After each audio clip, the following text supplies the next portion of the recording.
तर electric current मध्ये दोन टाइप्स आहे, एक डीसी आहे आणि एक एसी आहे. झालं लिहून?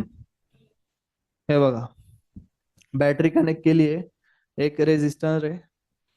आता हाय पोटेन्शियल पासून लो पोटेन्शियल मध्ये येणार. आता डायरेक्ट करंट असा करंट आहे जो की एकाच डायरेक्शन मध्ये फ्लो होतो. म्हणजे इथून सुरू होईल तर इथपर्यंत येईल आणि परत असाच सुरू होणार आहे तो. म्हणजे हा एक सायकल करेल तो, त्याची एकच डायरेक्शन आहे.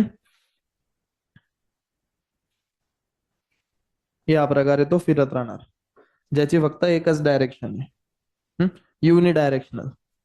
तशा करंटला आपण म्हणू डीसी,